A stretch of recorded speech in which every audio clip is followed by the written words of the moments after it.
Mr. President, my very respected colleagues, Dino Melaye, Kogi, West. Mr. President, my colleagues, I draw celestial inspiration from our other book, Group 42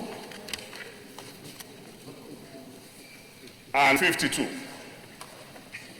Mr. President, the matter for discussion shall, if possible, be referred to the President of the Senate before commencement of the day's sitting, and the President of the Senate shall refuse to allow the claim unless he is satisfied that the matter is definite and urgent.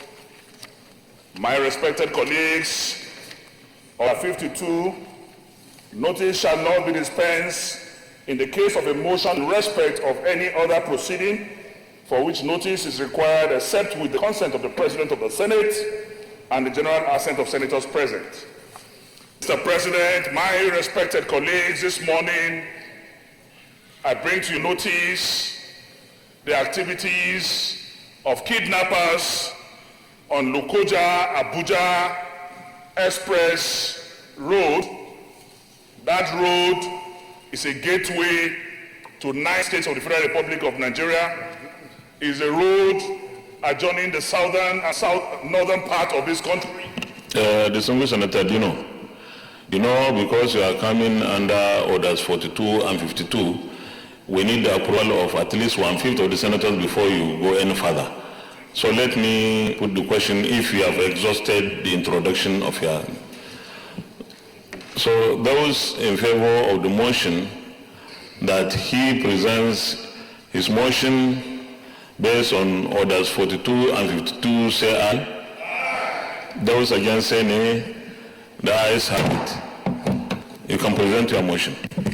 Mr. President, my respected colleagues, once again, Dino Melaye, Kogi West, and I also want to appreciate my colleagues for the opportunity to present this matter of urgent national importance. Mr. President, the Senate notes with very serious attention that the Lokoja-Abuja Express Road is the gateway to about 9 states of the Federal Republic of Nigeria and the only road joining the northern and south part of this country. Mr. President, my respected colleagues, specifically between Aseni and Omoko village on that express road in Kogi State, on the 11th of September, there was a very serious issue of kidnap where about 8 people were kidnapped on that road. As if that were not enough, on the 18th of September again, they came more vociferous and kidnapped about 11 people on that road, destroying properties of motorists. On the 24th again, Mr. President, last week, this gang of armed robbers came there and killed 8 Nigerians, including one assistant superintendent of police who was also commuting on that road. They killed 8 people, Mr. President, and kidnapped 18 people.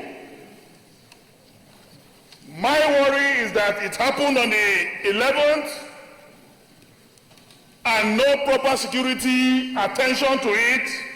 It happened again on the 18th, and it was fully demonstrated again on the 24th, where the lives of 8 Nigerians were unceremoniously taken.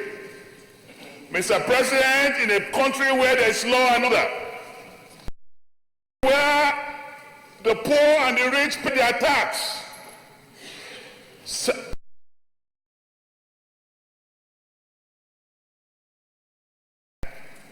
and what did that part of our constitution say? It said the primary prerogative of government shall be the security and the welfare of the people. Mr. President, our sole responsibility in this chamber, every senator, is to help to uphold the tenets and doctrines of the Constitution of the Federal Republic of Nigeria. One is affected, this chamber and indeed the Federal Republic of Nigeria is affected. It is time for the Senate to enforce, Mr. President, what I call citizen diplomacy, where the life of every Nigerian will matter to the Senate, to the security agencies, and to the executive arm of government. Mr. President, while I would want to belabor us with unnecessary commentaries, the time has come more than ever before for us on the top of our voices, all of our security agencies and the federal government, to serve the lives and properties of Nigerians. Mr. President, it's becoming traditional, it is becoming ritualistic, the issue of kidnap, not only on Abuja, Lokoja Road, in every part of the Federal Republic of Nigeria. We must say, if this country is not safe, the millions of dollars and jet-setting lifestyle of our individuals looking for investors will never yield any positive dividends or concomitant or positive concomitant effects. We must, as a Senate, stand to defend the common man and Nigerians indeed. Mr. President, I have just two prayers.